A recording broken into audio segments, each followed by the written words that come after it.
Good day, everyone. So, this is the last topic that we will have in this course. So, probably this is the last topic that we will be discussing. This topic is assessment or evaluation. We divided this into three parts, and I am the first reporter. This is prepared by yours truly, Denmark Turnea. Let's start. Pauline Robinson, in his books, defines evaluation as the discovery of the value for some purposes. Other clearer definition is proposed by Alderson and Morphy, who write that evaluation is concerned with describing what is there and placing some value on what is found. In an educational setting, assessment or evaluation is used to make a judgment about the student's level of ability or knowledge, to track progress over time, to assess strengths and weaknesses, to rank students for inclusion or exclusion, and to inspire. The procedure adheres to a set of guidelines and usually includes some form of measurement. ESP has developed in response to certain pressures. Developments in the theoretical basis of language teaching indicated a need to pay more attention to the individual learner. The world of commerce and technology were producing hosts of people with specific language learning needs at the time. A demand was generated as a result for courses which would equip a particular learners with necessary skills to carry out particular tasks in English. Like any other language teaching course, ESP has requirements which are brought sharply into focus by the fact that ESP has specified objectives. ESP learners and sponsors and investors in ESP course, and they want to see a return on their investment of time or money. The managers of the ESP course are accountable to these investors. This accountability has produced a demand for more and better evaluation procedures. So, as what you can see in the presentation, placing on what is found means utilizing what is found to improve the teaching. To encourage students to be involved and be absorbed more in the teaching, it as well determine what will work very well and what can improve the teaching. As much as ESP has objectives, evaluation as well. So, two levels of evaluation have thus been brought into prominence. So when we say prominence, means importance. So letter A, we have here learner assessment, and letter B, course evaluation levels of evaluation. So we have here the first, learner assessment. In any language course, there is a need to assess students' performance at any strategic point. That is, at start or at end. Learner assessment has great importance in ESP because it deals with the ability to perform particular communicative tasks. The result of this kind of evaluation enables sponsors, learners, and teachers to decide whether and how much tuition is required. Assessment plays an important role in the process of learning and motivation. Well-designed assessment methods provide valuable information about student learning. They tell us what students learned, how well they learned it, and where they struggled.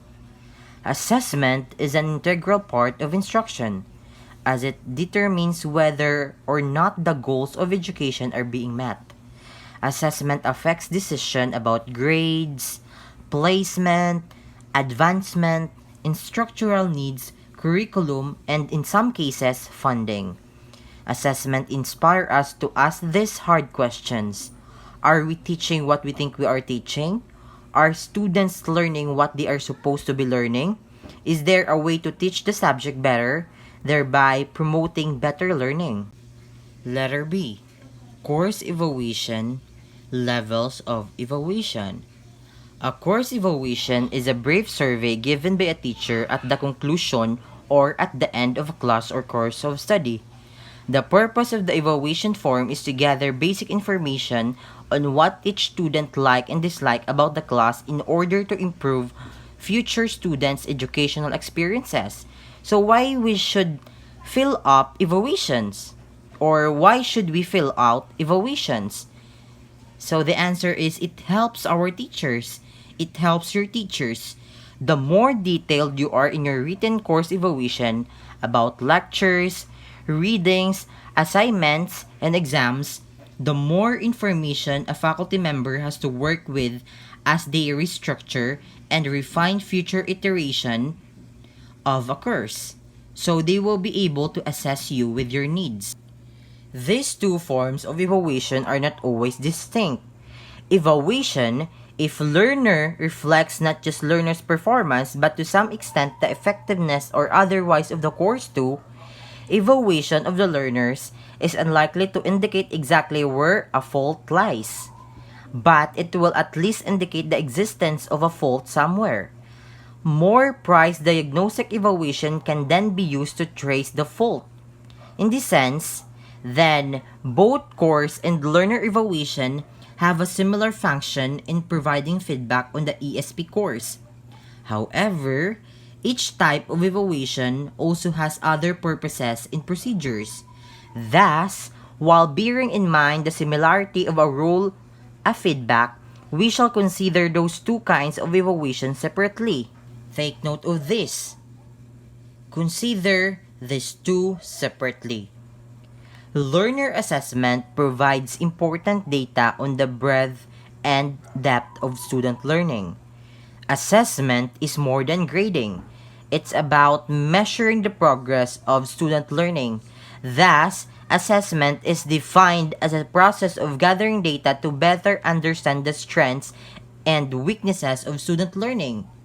Whereas, evaluation focuses on grades and might reflect classroom components other than course content and mastery level. There are four aspects of ESP course evaluation to be considered. So I will just mention these four because the next group will be the one to discuss this to you. So we have here four. The first one, what should be evaluated? The second one, how can ESP courses be evaluated? Then, who should be involved in the evaluation? And last, when and how often should evaluation take place? A. Learner assessment. There is a general lack of discussion or guidance on ESP testing. What is lacking is any sound theoretical or empirical basis for ESP testing. Far more research is needed before we will really know what the requirements of a good ESP test are. So here, in ESP, there are three basic types of assessment. The first one, placement test.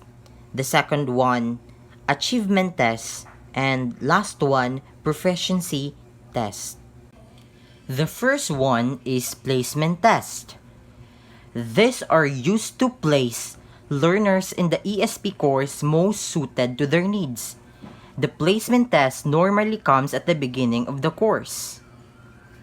The aim of placement test is to determine the learner's state of knowledge before the ESP begins. Placement tests are used to place the learners in the ESP course most suited to the student needs. If a learner is already proficient in the skills required, no further tuition is required. The placement test is diagnostic, indicating how far and in what ways the learner falls short of the proficiency level. A good placement test should reveal positive factors. It should show not just what the learner lacks, but also what potential for learning can be exploited in ESP course. So, here it ends. The other two will be discussed by the next group.